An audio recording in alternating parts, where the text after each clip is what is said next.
Alhamdulillah makanya ditanya masyarakat kampung Payabuh khususi tabur syukur dan laki Allah urang yang santun an yatim anaknya ibu sehat dari Allah Subhanahu wa taala dan juga berbuat ampun dosa dari Allah Subhanahu wa taala.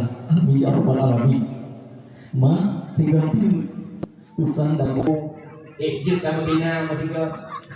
Kalau orang kadang minta bina boleh anjing. Ejek makin kalah anjing. Cuman cabrak kata ikanya bukan sampai yang rupanya sampai tanya.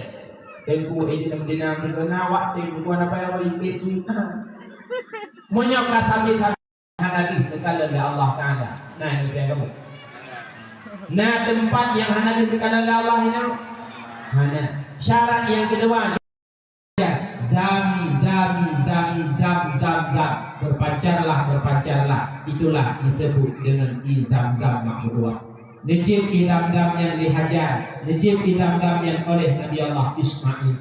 Hanak kemudian lewatlah tabuh kelompok manusia namanya suku Jarhum. Awaknya injak nang rosak. Lo dengan abih ni kekagrah. Duh ikalan nawi di padang bukti lagi. Itu dengan ya abih nejuklah dihajar akan izam-zam dibuka dengan isus. Rupanya awaknya pun hana jadah meja usah. Tinggal lagi hina Ismail pertama raya belajar sastra Arab baul Jarhum tersebut. Ismail pertama dewasa menikahlah dengan salah seorang putri adik urang suku Jarhum tersebut. Maka yang tunggu berdoa awal mula kehidupan di kota Mekah hingga Mekah maju lagi. Bahaya riba, bahaya. Inna tidak bahaya riba. Imam Qatadah memegang.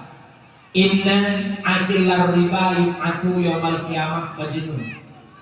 Urang yang pajuh riba dalam dunia dibangkit dari Allah Taala hari kiamat hingga majnun urang yang kumoh. Yang mana? Tanya yang paling riba dalam dunia, bangkit orang kiamat perang limang kata dah dalam keadaan pungung katanya. Bahkan Allah dalam Al-Quran dalam surat Al-Baqarah jelas kepada Allah, alladzina ya'kuluna riba la yaqumuna illa kama yaqumul ladzi yatakhabbathu syaitan minal mas. Orang yang pajuh riba dalam dunia, waten bangkit la Allah pada kiamat ini. Hana itu dah orangnya, melainkan bagaikan orang-orang yang kemasukan syaitan. Puruteh lagi uli tanduk dalam dunia.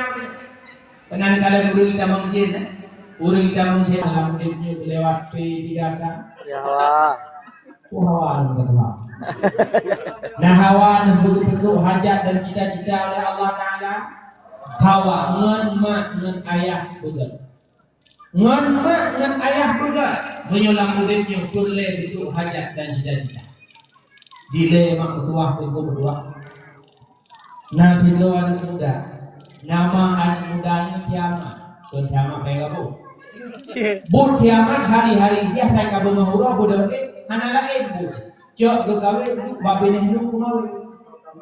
Tabah murah dengan kiamat kumawin lewat urut babineh jalan kerja. Idanya di taman bang, oh rame-rame tak. Kamu punya kota.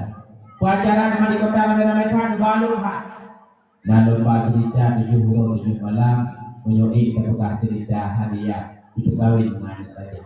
Wate jengo di taman kawin dengan raja.